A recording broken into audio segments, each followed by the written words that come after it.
we're going to be recovering these keytops. These are the original keytops from a 70-year-old piano, 1950s. The shape themselves is in good shape, but I guess they're a little yellow, and plus, hope it's coming through on that camera, they're just cracked like crazy, and all of them have those big cracks on them. So the first thing to do is to take them off. Unfortunately, they're glued down really, really well, so we can't just pop them off easily. I mean, we probably could. Let's see. Well, let's try this way. Yeah, so they're not going to come off cleanly. So we've got to use the router to take them down to the right level. The keys that we're going to be using to recover them are these right here.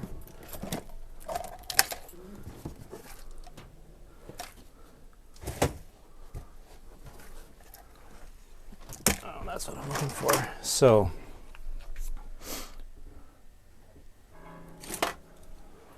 that's the thickness that we're going for. So first, you want to zero your micrometer or your caliper, and by zero I mean make sure that the needle is pointing to zero, because sometimes this gets bumped or something, and so it doesn't actually give you a zero reading like that.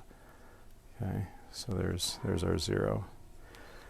Okay, we need to take it down, not just by the thickness of that, but by that thickness. So we're going to take off all of this old plastic material plus a little bit, and you don't necessarily have to measure them every time. I'll show you how to set it each time, but so the thickness of these keytops is about 77 thousandths of an inch, something like that, whereas the thickness of this looks to be about 55 thousandths. So we're actually going to go into the wood about 20 or so. Okay, again, that's just to kind of demonstrate what we're doing, because we want the final height to be the same as the previous height.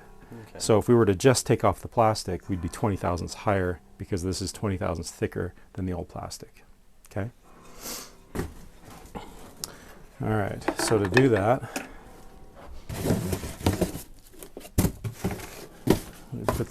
put the keys in this jig. This is a very old jig. Well, about 10 or 12 years old. That's pretty old, I think. It's been used a ton. It's been used for literally thousands of key sets. Okay, first thing I'm going to do is I'm just going to undo this collar. Just kind of let the router rest on the key itself.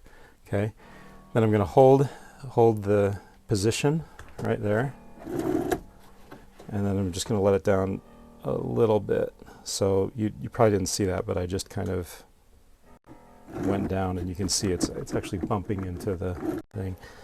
Lock it there. It really is just a teeny tiny amount. Okay. Okay, then I'm just going to give it a little sample.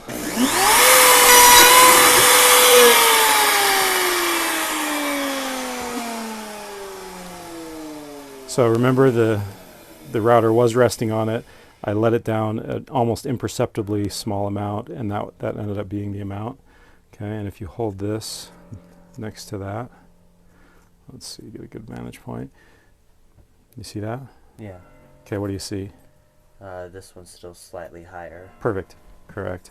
Which is the direction we want to be going, right? We don't want to go too far up front. So same thing, I'm going to grab this.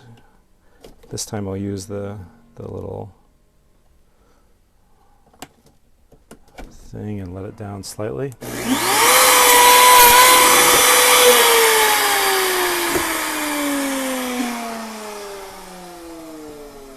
Another test.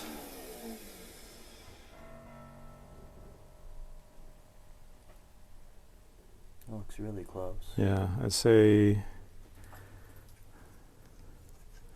it's either perfect or slightly a bit too low. Yeah, slightly too low. It is really close.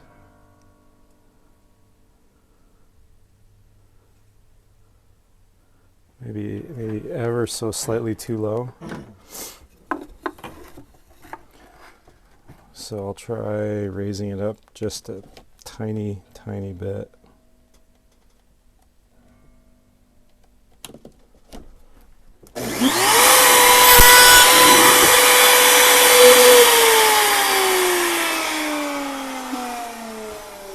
Okay, you can see how much I raised it up. I mean, there's that little bit. Almost nothing. And yeah, now that looks pretty good. You see that on the camera? Okay.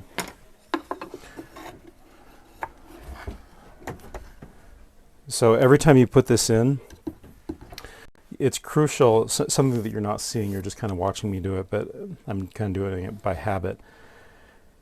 You have to make sure that key is totally firmly against this little bottom thing here, and you have to make sure that it's all the way up against the leather and locked in tight. Has to be down square. Make sure that there's no debris or anything in here, because any debris is going to lift it up a little higher, which of course is going to then make it dig a little bit deeper. So I'm putting it in, you know, kind of locking it in tight with my finger. And this particular so I'm going to have to watch out, I think. Well, I'm going to have to kind of aim so that it doesn't, so that because this router bit is pretty low. So I'm going to have to aim so it doesn't run into this washer and destroy the bit.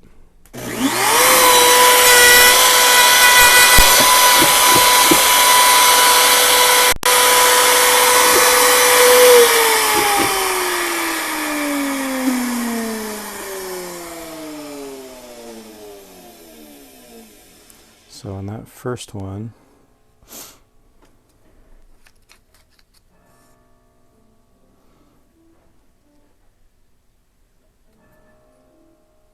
that's going to be a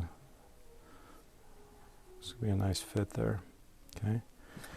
Now the bit is set for to do all of them. I think let's go ahead and stamp before we do, because we're removing the old stamp right there. So let's stamp it maybe back here. I'll show you how to do that. Okay. And otherwise they're not going to be numbered, and that's going to be a major bother. But you get the idea. Now you basically just do that another 51 times. There's 52 white keys, right? But this is set now according to this set of keys. Okay. So you don't have to reset that again. The crucial part is just taking your time to make sure that it's set to the right depth, so you're not going too deep. Okay. Okay. So there it is. Would you check it once in a while, or is it pretty consistent? Well, actually, that's good. That's a really good question. I do like to set them down on the counter as I go, and set them in order, and then kind of make sure that from one note to the next. I mean, assuming you're keeping this clean, and your thing is really tight, it shouldn't move. Some things to watch out for if you start seeing that you've gone all the way through. So the mortise probably goes to about right there. So I mean, we're getting really close to the top of that mortise. If we start seeing little bits of the mortise show through, then yeah, that's a sign that maybe something has shifted, maybe it's lowered down, or something has happened, so that we're now off. And when that's the case, there are things that you can do. You can add wood on here, and then after it's glued and filed and shaped and everything, you run it through the machine again to get it down to the right height. But hopefully we won't have to do that, because that's a major step back. So yeah, now it's just production. And again, I can't emphasize enough, make sure that this is clean and clear of debris, because you're going to get debris everywhere. We have the little air hose there to help spray out. We do, yeah, that's right. Spray it out every time or two. Okay, so let's stamp them first, and then we can run production through them. Okay? Okay.